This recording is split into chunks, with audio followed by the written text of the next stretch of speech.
10 Stoic truths for a stronger, wiser, and happier life. Life is unpredictable. No matter how much we plan or how tightly we try to control events, chaos always finds a way in. Disappointments, losses, and challenges will test us to our very core. Most people crumble under adversity, surrendering to despair, but only those who understand and embrace these fundamental truths develop the strength to navigate life's trials. To rise above hardship, one must cultivate an unshakable mindset, one of resilience, courage, and unwavering determination. This is where Stoicism comes in. Born over 2,000 years ago, Stoicism is an ancient philosophy whose wisdom has stood the test of time and remains just as relevant today. It's not just a set of abstract ideas, it's a practical guide for resilience, clarity, and inner peace in an uncertain world. The Stoics weren't detached or emotionless. They were warriors, emperors, and philosophers who lived in the real world, facing hardships just like we do today. And through their struggles, they discovered a way to not just endure life, but to thrive in it. At its core, Stoicism teaches one fundamental truth. You cannot control the world, but you can always control yourself. By focusing on what's within your power, your thoughts, actions, and mindset, you free yourself from unnecessary suffering and unlock a deep, unshakable sense of peace. This audiobook explores 10 core Stoic truths that can change the way you think, act, and experience life. From mastering your emotions to embracing challenges, from detaching from external validation to living with purpose, these truths will help you cultivate wisdom, strength, and fulfillment. If you're ready to stop being a victim of circumstance and start living with power, presence, and purpose, then let's dive in. These 10 Stoic truths will show you how. First truth, you can't control everything, but you can control yourself. When life feels like it's slipping through your fingers, it's easy to believe the world is working against you. But no matter how much you resist, complain, or try to force things to go your way, life will continue on its own path, indifferent to your desires. That's just the way it is. No one, not even the most powerful person on the planet, has absolute control. Plans will fall apart, people will let you down, and storms will come. But there is one thing you will always have control over: yourself. This idea, simple as it may seem, is the foundation of Stoic wisdom. The ancient philosopher Epictetus understood this better than anyone. Born a slave in ancient Rome, he had no rights, no possessions, no certainty about his future. Yet instead of falling into despair, he chose to master the one thing that could never be taken from him: his own mind. Despite his circumstances, he refused to see himself as powerless. Instead, he practiced what he later taught: focus only on what is within your control and let go of everything else. Think about that for a moment. If a man who was literally enslaved could find freedom in his mindset, what does that say about the rest of us? How often do we give away our peace over things we have no control over? We stress about what others think of us, get frustrated over traffic, and agonize over events we can't change. But does any of that help us? Or does it just add to our suffering? Imagine two people stuck in the same problem: a delayed flight, a lost opportunity, an unexpected betrayal. One person rages, blames, and spirals into frustration. The other takes a deep breath and asks, "What can I control right now?" That simple shift in mindset changes everything. The first person becomes a victim of circumstance. The second, they become the master of their own experience. Because the truth is, that control is an illusion. We like to think we have power over life, but we don't. We don't control the weather, the economy, other people's actions, or the past. But we do control how we react, how we think, and what we choose to focus on. That's where our real power lies.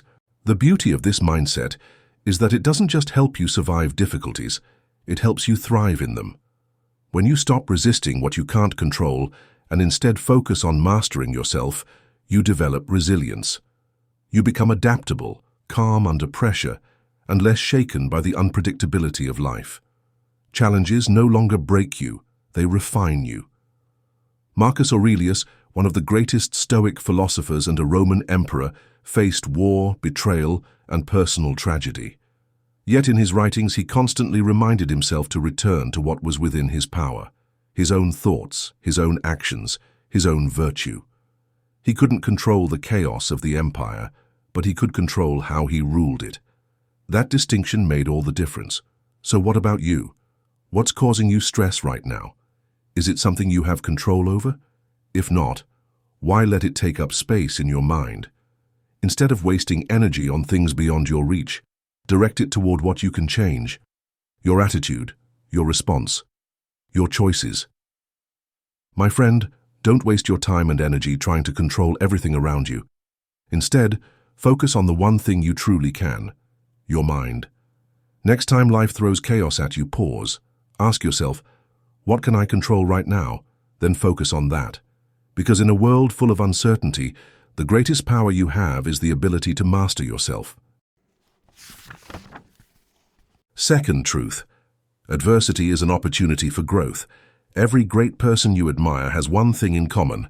They suffered.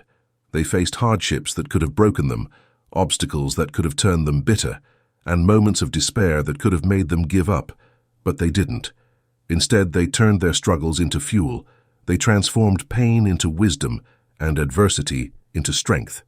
This is what separates those who thrive from those who merely survive. The ability to see challenges not as punishments, but as opportunities for growth. Marcus Aurelius, one of the most revered Stoic philosophers and the Emperor of Rome, understood this truth better than most. Imagine ruling a vast empire constantly engulfed in war, surrounded by political betrayal and enduring deep personal loss. Now add to that a catastrophic plague sweeping through the Roman Empire, killing millions, devastating the economy, and pushing society to the brink of collapse. Most would have crumbled under the weight of such turmoil. Many would have surrendered to despair, rage, or fear. But Marcus Aurelius was different. Rather than being consumed by chaos, he turned inward, mastering his mind and emotions. It was not an easy reign, and anyone without his unwavering mindset would have surely fallen. During these difficult times, Marcus Aurelius wrote Meditations, one of the greatest philosophical works in history. This was not a book intended for the public. It was his private journal, a place where he reminded himself again and again that suffering was not something to be feared. That hardship was not a curse but a test, a chance to prove his resilience, a chance to practice virtue, a chance to grow. The impediment to action advances action, he stated. The obstruction becomes the path. To put it another way, the road itself is the hurdle that appears to stand in our way. The challenges you encounter are what make you stronger, not what stops you from moving forward. Consider your own life. At what point have you matured the most? Was it in the good old days, when everything was cozy?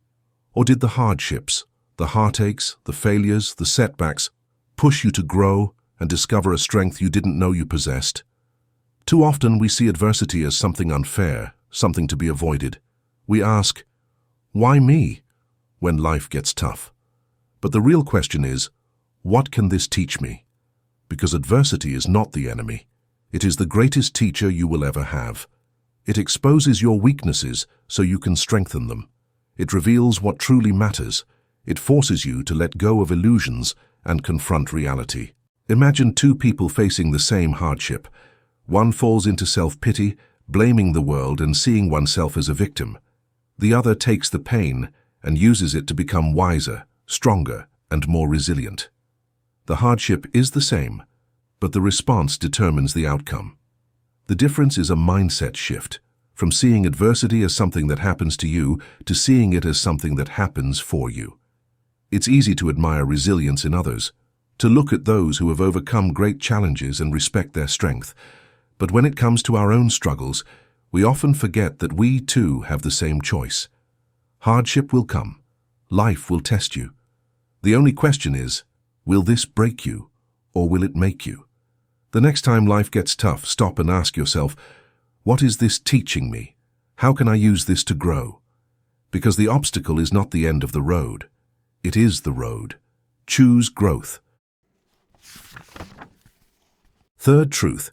Happiness comes from within, not external circumstances. Why do billionaires still feel empty? Why do people who seemingly have it all, money, fame, admiration, often find themselves lost, depressed, or searching for something more? If external success was truly the answer to happiness, why are so many of the wealthiest and most accomplished people in the world still unfulfilled? The reason is simple. Happiness isn't bought. It's built inside. Jim Carrey once said, "I wish everyone could get rich and famous so they realize it's not the answer." At first glance, that might sound strange. After all, isn't wealth supposed to solve our problems? Isn't success supposed to bring peace? Yet time and time again, we see that the people who reach the top often find themselves feeling emptier than before. The reason? They were searching for happiness in the wrong place. The Stoics understood this thousands of years ago. They taught that external circumstances, wealth, power, recognition, are fleeting and unreliable. They come and go, often outside of our control. If your sense of happiness is tied to them, then your peace will always be fragile, easily broken by loss, failure, or disappointment. But if happiness comes from within, if it's built on your mindset, your values, and your ability to find contentment regardless of circumstances, then nothing can take it away from you. Marcus Aurelius, the emperor of Rome, ruled over one of the most powerful empires in history. He had immense wealth, authority, and influence, yet he spent much of his time reminding himself in his private writings that none of those things could bring him true peace. He wrote, "Very little is needed to make a happy life. It is all within yourself, in your way of thinking." This is the core of Stoic wisdom. Happiness is not something to be found in the outside world. It is something you cultivate inside yourself. But society tells us the opposite. From a young age, we are conditioned to believe that happiness is always somewhere else. We tell ourselves, "I'll be happy when I get that job," or "I'll be happy when I have more money," or "I'll be happy when I finally find the right relationship." Yet, every time we reach the next milestone, the feeling of fulfillment is fleeting. We adapt. We get used to it. And then we start chasing the next thing. It's a cycle that never ends. Think about a time when you finally got something you had been wanting for a long time, a promotion, a new car, an achievement you worked hard for. How long did that happiness last? A few days, maybe a few weeks, and then what happened? The feeling faded and your mind moved on to the next desire, the next goal. This isn't a flaw, it's human nature. But it also reveals an important truth. Happiness isn't something we achieve. It's something we create within ourselves. What does that actually mean in real life? It entails changing your emphasis from pursuing goals to developing your mentality. It entails realizing that living in accordance with your beliefs, being present, and being grateful for what you already have are the keys to achieving true happiness. It entails giving up the idea that happiness is something that will happen in the future and accepting that it is always within your reach right now. This doesn't mean external success is meaningless. It's perfectly fine to pursue goals, strive for financial security, and to work hard for the things you want.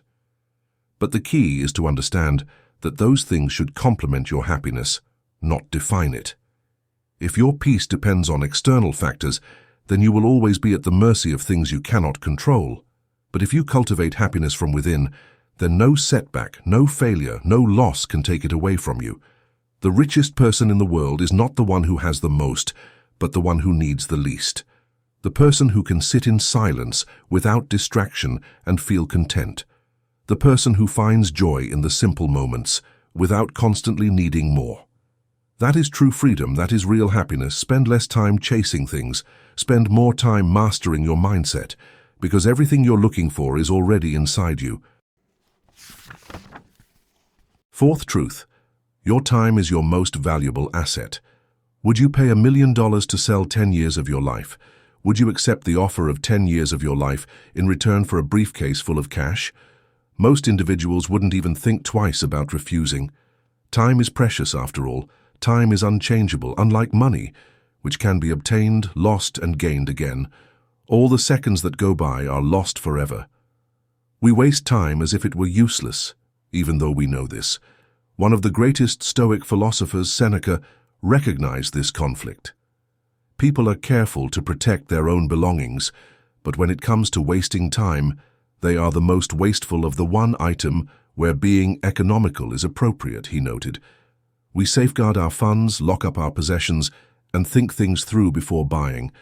But we are reckless in our waste of time, the most precious resource we possess. We waste hours surfing through distractions, having pointless discussions and worrying about unimportant things. Our time is evaporating with each breath we take, but we pretend to have an endless supply. Think about it. If someone stole $100 from your wallet, you'd be angry, but if you wasted an entire day doing nothing meaningful, do you even notice? The truth is, that time is far more valuable than money. A billionaire can lose everything and earn it all back, but no amount of wealth can buy back lost years. And yet how many people live as if they have all the time in the world, putting off their dreams, their passions, and their true purpose for some day that may never come? The tragedy is that most people only realize the value of time when it's running out. The person on their deathbed doesn't wish for more money. They wish for more moments, more laughter with loved ones, more sunrises, more memories. But by the time they understand this, it's too late. The years they wasted cannot be reclaimed. The opportunities they ignored are gone forever. So why do we let time slip through our fingers? Partly because we don't feel it's passing in the moment. A day wasted seems insignificant, but days become weeks, weeks become months, and before we know it, years have vanished. We tell ourselves there will always be more time to chase our dreams, more time to fix broken relationships, more time to start living the way we truly want to. But the reality is, time waits for no one. If you don't take control of it now, you'll wake up one day wondering where it all went. If time is our most valuable asset, then it should be treated as such. That means being intentional with how we spend it. It means asking ourselves, where is my time really going? Am I using it wisely, or am I throwing it away on distractions, procrastination, and things that don't truly matter? Because the way you spend your time is the way you spend your life. Seneca's wisdom is clear. Protect your time as fiercely as you protect your money, because once it's gone, no amount of regret can bring it back. Do a time audit. Look at your days with honesty. How much of your time is spent on things that truly enrich your life? How much is wasted on things that don't?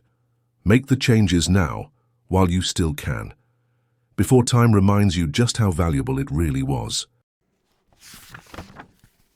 Fifth truth. Fear is often worse than the thing you fear. Most of your fears will never happen. Think about that for a moment. How many times have you lost sleep over an outcome that never came true? How often have you played worst-case scenarios in your mind, only to realize later that reality was far kinder than your imagination?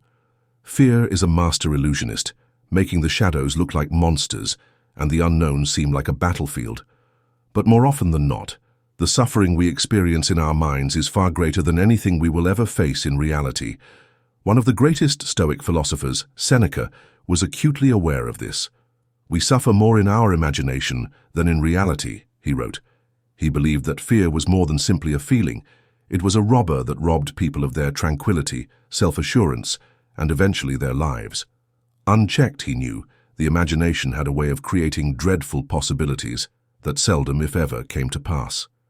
Despite this, people are constantly afraid of failing, being rejected, being embarrassed, and venturing outside of their comfort zones.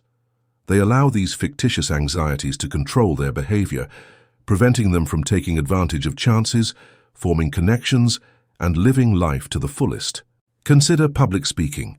Studies have shown that people fear standing in front of an audience more than they fear death itself. The thought of speaking to a crowd triggers an overwhelming flood of anxiety, the racing heart, the sweaty palms, the crippling self-doubt. The mind convinces itself that humiliation is inevitable, that failure is certain. But then something happens. The moment they step on stage, the fear doesn't match reality. The audience doesn't attack, the words don't vanish, and even if the speech isn't perfect, nothing catastrophic occurs. In fact, many people walk away realizing it wasn't nearly as bad as they imagined. They were prisoners of their own thoughts until they faced them. This pattern repeats itself in all aspects of life. How many dreams have died in the grip of fear? How many people have hesitated to start a new business, confess their feelings, chase their passion, or take a risk, only to look back with regret at the chances they never took? Fear convinces them that failure is worse than never trying, but the truth is, inaction is the real failure. It keeps people stagnant, trapped in the comfort of what is familiar but unfulfilling. The irony is that fear diminishes the moment you confront it. When you walk directly into what you once thought was terrifying, you realize that most of your suffering was self-imposed. Fear loses its power when you expose it. What once seemed like an immovable wall turns out to be nothing more than a thin layer of fog. You don't have to overcome all your fears at once. No one does. But you do have to take a step, because fear only grows stronger when it is avoided, and it only shrinks when it is faced. So what fear has been holding you back? What dream, what opportunity, what moment have you let slip away because fear convinced you that you weren't ready? Whatever it is, take one small step toward facing it today. Even if it's just a conversation, an action, or a single decision to challenge your doubts. Because the truth is, fear will always be there, but so will the choice to rise above it. Sixth, truth. You are not your emotions. You are their observer. Emotions aren't bad, but being controlled by them is. Anger, fear, sadness, excitement, joy. These are all a part of being human. They surge through us, sometimes unexpectedly, sometimes overwhelmingly. They can make us feel invincible, or they can make us feel powerless.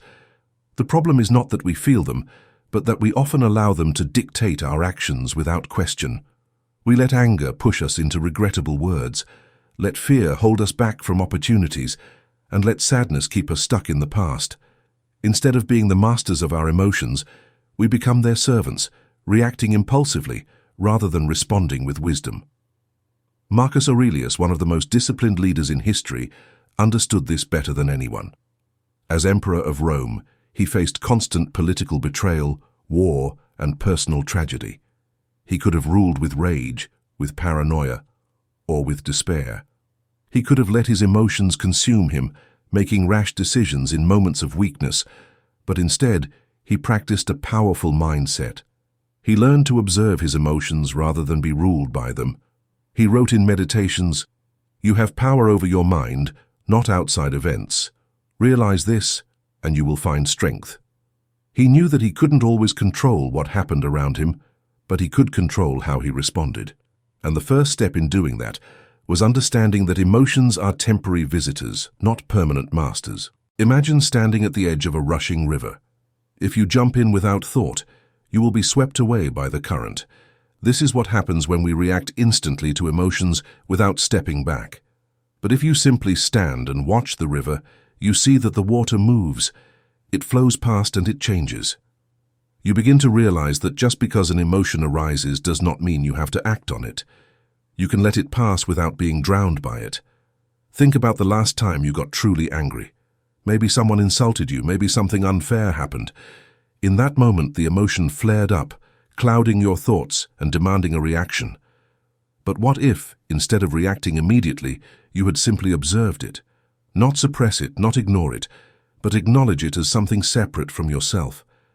I am feeling angry right now, but do I want to let it control me? Do I want to let it dictate my next move? This approach changes everything. It turns emotions from forces that control you into experiences that you can navigate. It doesn't mean you won't feel strong emotions. It means they won't own you. You can still feel sadness without falling into despair. You can still feel excitement without becoming reckless. You can still feel anger without losing control. Modern science even backs this up. Studies in psychology show that when people learn to name their emotions, simply saying, "I am experiencing frustration" instead of "I am frustrated," it creates distance between them and the feeling, allowing them to make more rational decisions. This is what Marcus Aurelius practiced every day as he led an empire in chaos. Most people live their lives at the mercy of their emotions, being pulled in every direction without realizing they have a choice. They let fear stop them from pursuing what they want. They let sadness convince them that they are stuck. They let anger make their decisions for them. But imagine how different life could be if you became the observer instead of the prisoner. The next time emotions hit you, don't react instantly. Pause. Observe them like a scientist. Study them without judgment. Ask yourself, what is this emotion trying to tell me? Then, and only then, decide your next move. Because you are not your emotions. You are the one who watches them. And that is where your true power lies. Seventh truth. What others think of you is none of your business, but still the fear of judgment can feel worried about what people think. Here's the truth. They're not thinking about you as much as you believe. It's a strange paradox. We live so much of our lives in fear of judgment, in anxiety over how others perceive us. Yet at the same time, we spend most of our own time thinking about ourselves. And if that's true for us, then it's true for everyone else. People are too consumed with their own insecurities, their own struggles, and their own desires to be thinking about you nearly as much as you imagine. Overwhelming. It keeps people from speaking up, from chasing dreams, from living authentically. We seek approval, adjust our behavior to fit expectations, and sometimes even abandon our own values just to be accepted. But at what cost? If we live for the opinions of others, we will never truly live for ourselves. The renowned Stoic philosopher Epictetus held the straightforward reality that you have no influence over what other people perceive of you. Furthermore, why waste your time and effort worrying about something that is beyond your control? He was aware that opinions are ephemeral, subject to change, and frequently based on incomplete information. Building your life around them is like building on sand, which is fragile, unpredictable, and constantly changing. There are many examples throughout history of people who were mocked, disregarded, and even despised before becoming renowned. Vincent van Gogh's artwork was disapproved of, and he died impoverished. His works now fetch hundreds of millions of dollars. Galileo's grasp of the world transformed history, but he was condemned for his discoveries. Initially, countless inventors, artists, and visionaries were derided, their work disregarded, and their concepts judged as stupid. However, they refused to let other people's opinions control their behavior. They continued. They held fast to their convictions. The world eventually caught up. If they had listened to their critics, if they had let the fear of judgment stop them, their impact would never have existed. This raises an important question. How much of your own potential has been held back because you were afraid of what others might think? How many risks have you avoided? How many words have you swallowed? How many dreams have you abandoned just to avoid the discomfort of disapproval? Imagine living your entire life trying to satisfy people who will never be satisfied. Imagine shaping yourself into something you're not, just to be liked by people who may not even truly know you. Imagine reaching the end of your life and realizing that despite all your efforts, people's opinions of you were never something you could control in the first place. When you step back, the truth becomes clear. No matter what you do, some people will approve and others won't. No matter how carefully you craft your image, some will misunderstand you. No matter how much good you do, some will find reasons to criticize. Trying to win the approval of everyone is a game you can never win. So why play? Instead of living for validation, live for your values. Instead of chasing approval, chase authenticity. Instead of shaping yourself to fit expectations, shape yourself into the person you truly want to be. The irony is, when you stop caring so much about what others think, you often gain more respect, because people admire those who stand firm in who they are. The next time you hesitate because of fear of judgment, remind yourself of this. The opinions of others are theirs to carry, not yours. You cannot control them. You cannot change them. But what you can control is how you live.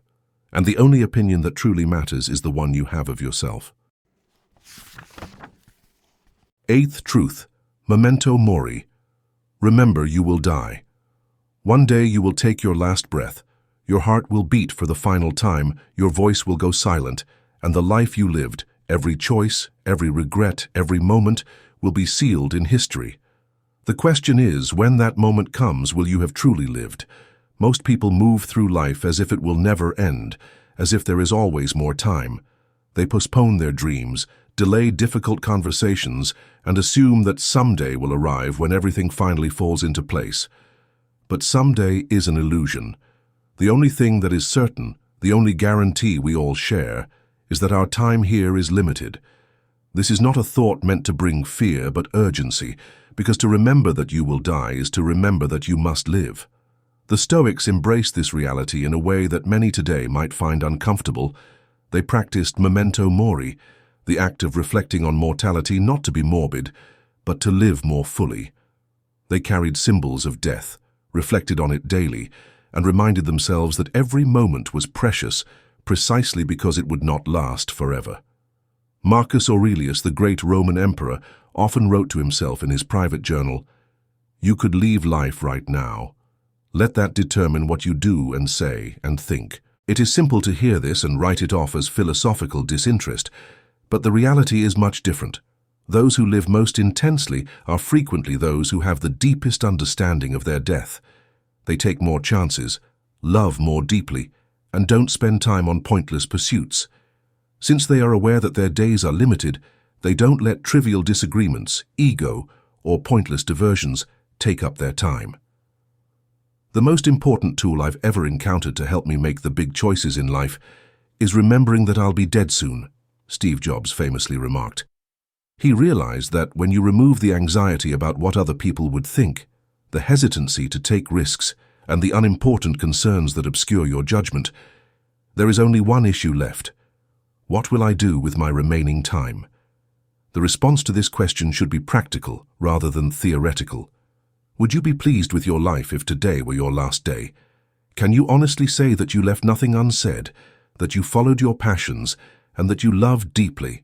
Or would you be overcome with remorse and wish you had more time to complete the tasks you were too scared to begin? Knowing that time is running out is a terrible realization.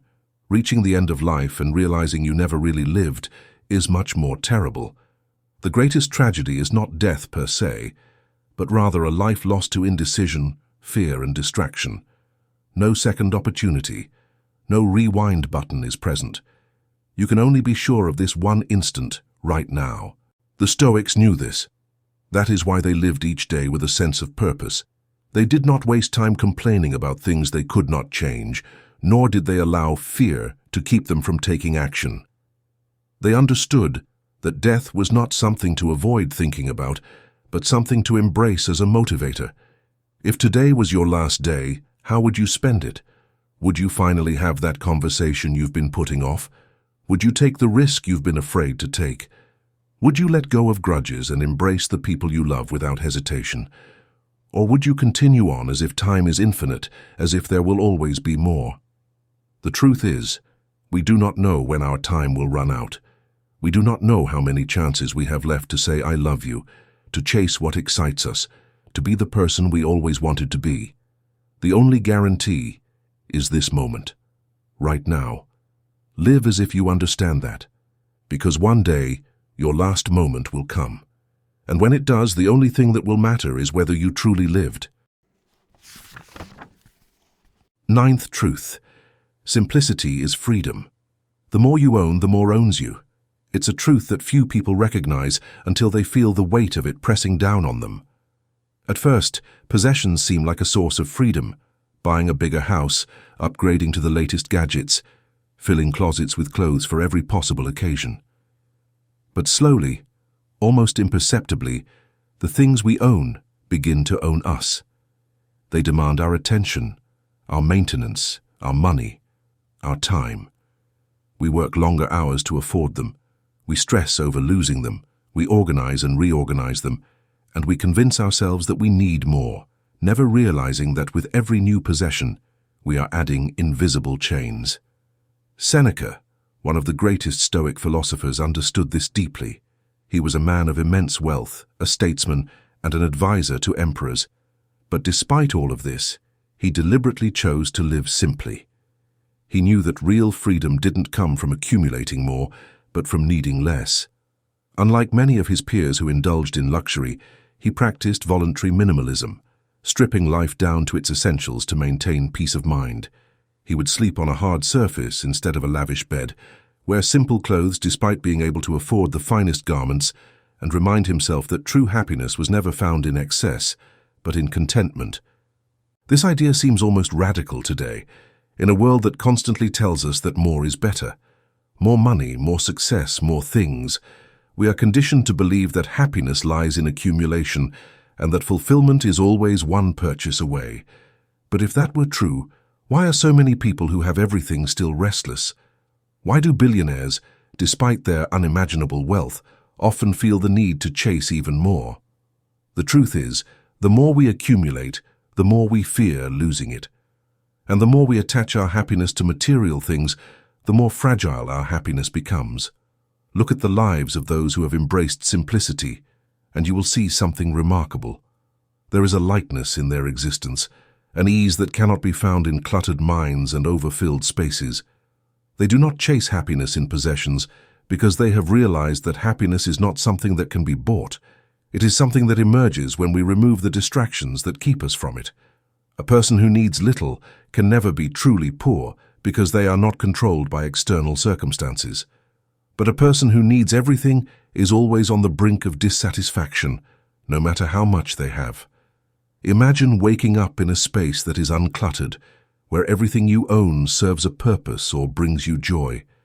Imagine not being weighed down by debt, by unnecessary purchases, by the endless cycle of acquiring things that quickly lose their value. Imagine feeling content with what you have, instead of constantly longing for what you don't. This is not deprivation. It is freedom. Simplicity is not about living with nothing. It is about living with what truly matters. It is about stripping away the noise, the distractions, the excess, and returning to what is essential. It is about recognizing that joy is found in experiences, in deep connections, in moments of peace, not in accumulating more things to fill the void. So ask yourself, what in your life is adding value, and what is simply weighing you down? What possessions, commitments, and desires are truly necessary, and what are just distractions? Declutter your space, simplify your needs, and free your mind, because real freedom isn't about having more, it's about needing less. 10th truth. Virtue is the highest good. At the end of your life, money and fame won't matter, but your character will. When everything else fades, when wealth is spent, titles are forgotten, and achievements gather dust, only one thing remains: the kind of person you chose to be. Did you act with integrity? Did you stand by your principles? Did you live a life that aligned with your values, or did you chase things that never truly defined you? The Stoics held that in an unpredictable world, morality was the only thing that really counted and the highest good. For them, obtaining wealth, prestige, or pleasure was not the purpose of life. These things were ephemeral, brittle, and frequently out of one's control.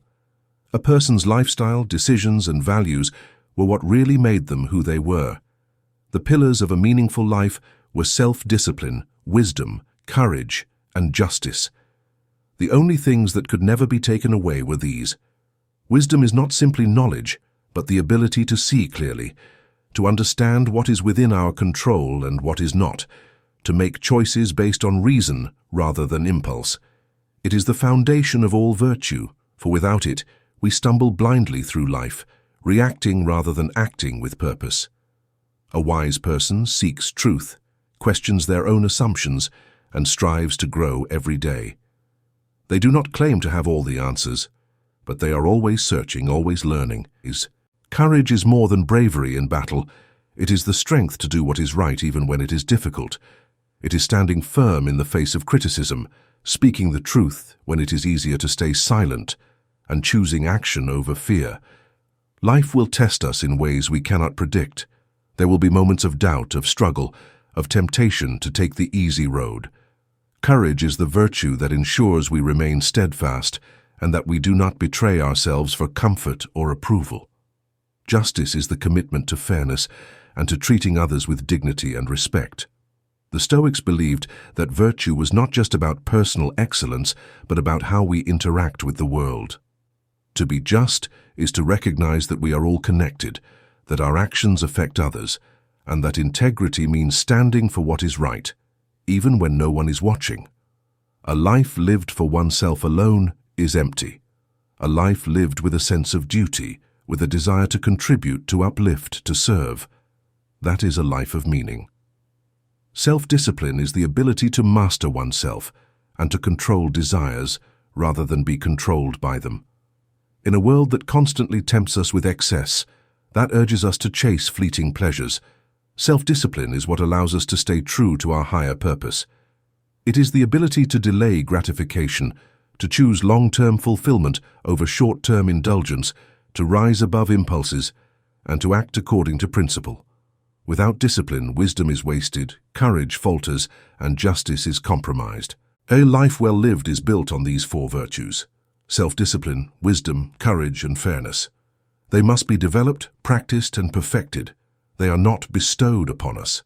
They call for work, introspection, and a readiness to face our own shortcomings. Nevertheless, they are the only reliable indicator of a person's value. In the end, no one will remember the size of your bank account. No one will care about the number of followers you have or the awards you won, but they will remember how you treated people. They will remember the principles you stood for. They will remember whether you lived with honor, with integrity, with purpose. Every day, ask yourself, am I living by my values? If the answer is no, change it.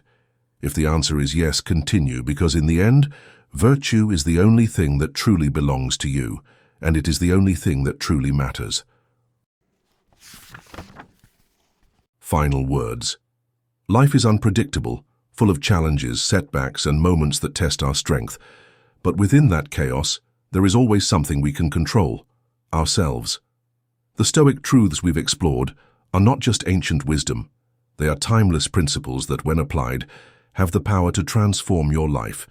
They teach us to focus on what we can control, to find strength in adversity, to master our emotions rather than be ruled by them, and to seek fulfillment not in external circumstances but in virtue and purpose. The question now is, which Stoic truth resonates with you the most?